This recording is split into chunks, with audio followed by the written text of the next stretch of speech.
आज भूगोल की ऑनलाइन कक्षा में हम पाठ 6 का आगे का जो भाग है उसका अध्ययन करेंगे। कल हमने पढ़ा था जो नगरीय और उनकी समस्याओं के बारे में। आज जो नगरीय बस्तियां हैं उनकी समस्याओं के बारे में अध्ययन करेंगे। तो उनमें सबसे पहले अपने पास है नगरीय कच्ची बस्तियों की समस्या एवं समाधान। तो नगरीय जो कच्ची बस्तियां हैं वहाँ हम देखते हैं कि बहुत ही पास पास बसी हुई है, जिसकी वजह से वहाँ की जो गलियां हैं वो 3 से 4 फीट या 2 से 4 फीट छोड़ी हो जाती है। गलियां उबड़ खाबड़ रहती है, जिसकी वजह से प्रकाश वहाँ पर्याप्त मात्रा में नहीं पहुँच पाता है। ये बस्तियां न्यूनतम आवासित आवास होती है, जहाँ जीर्ण शीर्ण मकान, खुली नालियाँ होती है और हवा, प्रकाश, पेयजल की स्वास्थ्य जो सुविधाएं हैं वो भी निम्न स्तर की होती है। मूलभूत आवश्यकताओं का अभाव पाया जाता है। यहाँ बहुत ज़्यादा भीड़ और गलियां संकड़ी हो जाती है और लोग मजबूरी में यहाँ काम करने के लिए आते हैं और यहाँ बसने के लिए विवश हो जाते हैं। अब हम आगे अध्ययन करेंगे कि यहाँ इन जो कच्ची बस्तियाँ हैं इनकी कौन कौन सी समस्याएं हैं, इनमें क्या क्या समस्या अपने सामने आती है, उभर कर आती है। तो पहला है अस्वस्थतापूर्ण वातावरण। इन गलियों का और इन बस्तियों का जो वातावरण है वो बहुत ही अस्वस्थ होता है। सड़कों का अभाव पाया जाता है, यहाँ आवागमन के लिए सड़कें नहीं होती है। पेयजल व शुद्ध वायु की कमी यहाँ देखने को मिलती है। कच्चे मकान में आग लगने का खतरा रहता है। शिक्षा हेतु विद्यालयों का अभाव है, यानी इनके लिए कोई सुविधा नहीं होती है। नगरों में जो कच्ची बस्तियों में रहते लोग हैं इनके बच्चों को पढ़ाने के लिए। अल्प पोषण, विभिन्न रोगों का खतरा और इनकी आय कम होने की वजह से लोगों के जो बच्चे हैं वो अभावग्रस्त रहते हैं और कई प्रकार की बीमारियों के शिकार हो जाते हैं। छोटे, कम ऊंचे व असुरक्षित आवास समाज द्वारा है की दृष्टि से देखना। कानून एवं व्यवस्था बनाए रखने की समस्या, क्योंकि इन गलियों के अंदर किसी प्रकार के वाहन की आवाजाही नहीं होती है, जिसकी वजह से अगर अपराधी इनमें घुस जाए तो उसको पकड़ना मुश्किल हो जाता है। अब है कच्ची बस्तियों की समस्या हेतु समाधान, जो आपको सामने दिखाई दे रहे हैं बोर्ड के ऊपर। सरकार द्वारा निम्न दर पर आवास उपलब्ध कराना। कच्ची बस्तियों के जो स्थान है उनमें बहुमंजिले इमारतें बनाने के लिए एक प्रोजेक्ट चलाया जा रहा है। मुंबई की धारावी बस्ती है जिसका अध्ययन हम आगे इसमें करेंगे। वहाँ प्रमुख उदाहरण है। स्वस्थ वातावरण में जीवन प्रत्याशा की अधिक बढ़ जाएगी। कोटा, अहमदाबाद की तर्ज पर कच्ची बस्तियों के लोगों को निम्न स्तर पर निम्न ब्याज दर पर उन्हें लोन दिया जाएगा, जिससे वे अपने मकान बना सके और अपने आवास बनाकर अच्छा जीवन जी सके। दूसरा भाग इसमें बताया गया है नल व टैंकरों के द्वारा स्वच्छ पेयजल की सप्लाई की जाए ताकि वो लोग स्वच्छ पानी पिए और स्वस्थ रहे। ग्रामीण क्षेत्रों में की तरह वहाँ भी मनरेगा के जैसे कार्य चलाए जाए ताकि वे लोग रोजगार में लग जाए। कच्ची बस्तियों के पास सामुदायिक स्वास्थ्य केंद्र खोले जाए ताकि लोग वो अपना इलाज करा सके। ग्रामीण क्षेत्रों में रोजगार के साधन उपलब्ध कराए जाने चाहिए ताकि नगरीय क्षेत्रों में अधिक आबादी न हो। चौड़े सड़कों का निर्माण करवाया जाना चाहिए। भूमि की उपलब्धता होने पर बगीचों की व्यवस्था करवानी चाहिए। स्वरोजगार के लिए इन लोगों के लिए आसानी से ऋण उपलब्ध करवाए जाने चाहिए। परिवार कल्याण कार्यक्रम पर अपनाने पर जोर देना चाहिए ताकि ये कम बच्चे हो तो अपना भरण पोषण आसानी से कर सके। कानून एवं व्यवस्था को सुचारू रूप से बनाए रखा जाना चाहिए। अब आगे अपना मुंबई की धारावी बस्ती का विशेष अध्ययन, यानी मुंबई की जो धारावी बस्ती है और माना जाता है कि ये सबसे बड़ी विशालतम बस्ती में से एक है। मुंबई की धारावी बस्ती स्लम एशिया की विशालतम बस्ती है। सबसे कच्ची बस्ती एशिया की सबसे बड़ी कच्ची बस्ती में शामिल है। विश्व के अन्य देशों में कच्ची बस्तियों की तरह यहाँ जनजीवन में घोर नरक है। यहाँ के लोगों का जनजीवन है नरकमय जीवन है। धारावी कच्ची बस्ती का परिदृश्य निम्न प्रकार से वर्णित किया जा सकता है, जो आपको सामने दिखाई दे रहा है। धारावी बस्ती की स्थापना ये कब बनी थी? 18वीं शताब्दी में यहाँ एक द्वीप था। ये एक द्वीप था।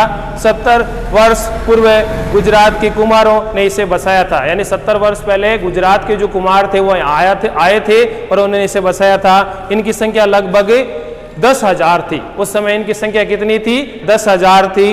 फिर अवस्थिति व विस्तार। ये कच्ची बस्ती मुंबई शहर में जूहू से 12 किलोमीटर दक्षिण पश्चिम में उपनगरीय रेल मार्गों के बीच में स्थित है। इसका क्षेत्रफल लगभग 557 एकड़ है, जो 12 बस्तियों को मिलकर एक बस्ती बन गई है।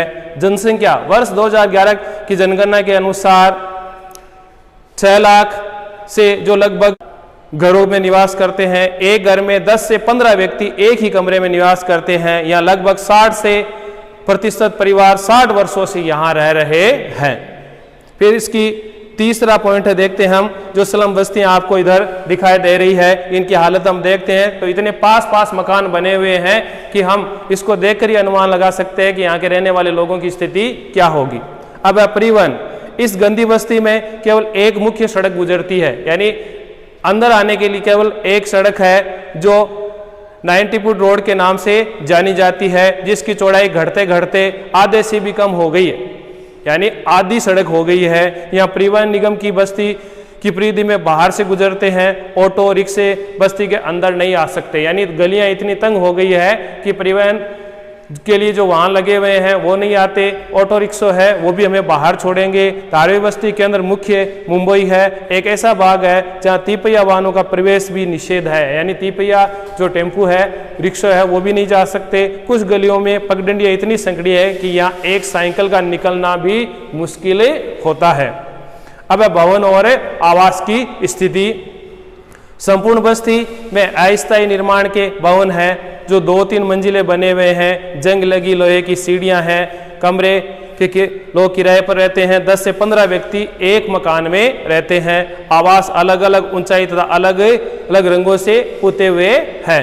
फिर है आधारभूत सुविधाएं, यहाँ आधारभूत सुविधाएं उपलब्ध नहीं है, ना तो यहाँ शुद्ध पेयजल मिलता है, ना यहाँ पर्याप्त प्रकाश की व्यवस्था है, और ना ही यहाँ शुद्ध लोगों को वायु मिलती है जिससे वो आसानी से सांस ले सके और अपना जीवन यापन कर सके। फिर इसमें आगे भाग है व्यवसाय एवं रोजगार, तो जगह जगह मिट्टी के उत्पाद पकाने और ईंट के भट्टे हैं, या मिट्टी से बने हुए बर्तन वगैरह और ईंटें बनाने का काम ज़्यादातर होता है। प्लास्टिक पुनर्चक्रण में सौंदर्य प्रसाधन से लेकर कंप्यूटर के बोर्ड आदि वस्तु का पुनर्चक्रण यहाँ होता है। जहाँ ग्रेट ब्रिटेन में 23% कचरे का पुनर्चक्रण होता है, मुंबई में 80% कचरे का पुनर्चक्रण इस बस्ती के लोगों के द्वारा किया जाता है, जिससे यहाँ काली और जहरीली गैसें घुलती रहती है, जिसकी वजह से यहाँ रहने वाले जो लोग हैं और यहाँ तट के किनारे पर बसने वाले जो मछुआरे हैं, जो मछली पकड़ने के लिए जाते हैं, और उनके जीवन की जो सुविधाएं हैं बहुत ही दुखदायी हो जाती है। धारावी में मिट्टी के बर्तन और भर्तिका, शिल्प, कशीदाकारी जरूरी काम है। परिष्कृत चमड़े का काम भी इन लोगों के द्वारा किया जाता है। धातु का कार्य भी किया जाता है, यानी जो जंग लगी हुई धातुओं को ये लेकर आते हैं, उनका गलन या परिगलन करते हैं। फर्नीचर, उच्च फैशन के कपड़े सीलने का आदि का कार्य भी इस बस्ती के लोगों के द्वारा किया जाता है। यहाँ पर्यटन तथा फिल्मों के कनिष्ठ कलाकारों का बड़ा केंद्र है। यहाँ पर 85% लोग स्वयं या संलग्न रोजगार में रहते हैं। व्यापार, यहाँ बनी हुई वस्तुएं मुंबई के अतिरिक्त देश के अन्य भागों में भी भेजी जाती है, और एक अध्ययन के अनुसार यहाँ 650 मिलियन यूएसडी डॉलर का व्यवसाय होता है। अब हम देखते हैं कि यहाँ पर जनजीवन बहुत ही दुखदायी है।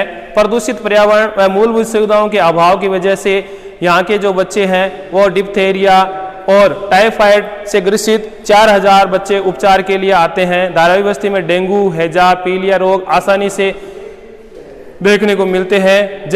जमीन का मालिकाना हक नहीं होने से धारावी आज भी कानूनी अवैध बस्ती मानी जाती है, यानी कानूनी दृष्टि से आज भी क्या है, एक अवैध बस्ती है।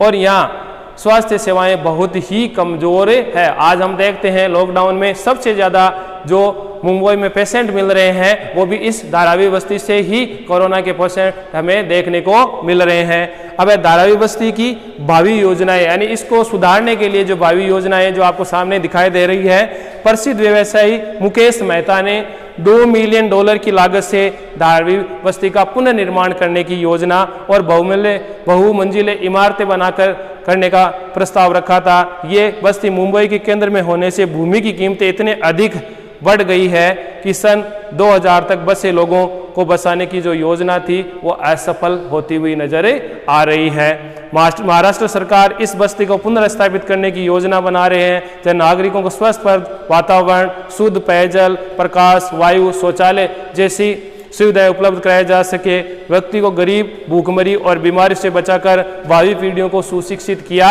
जा सके।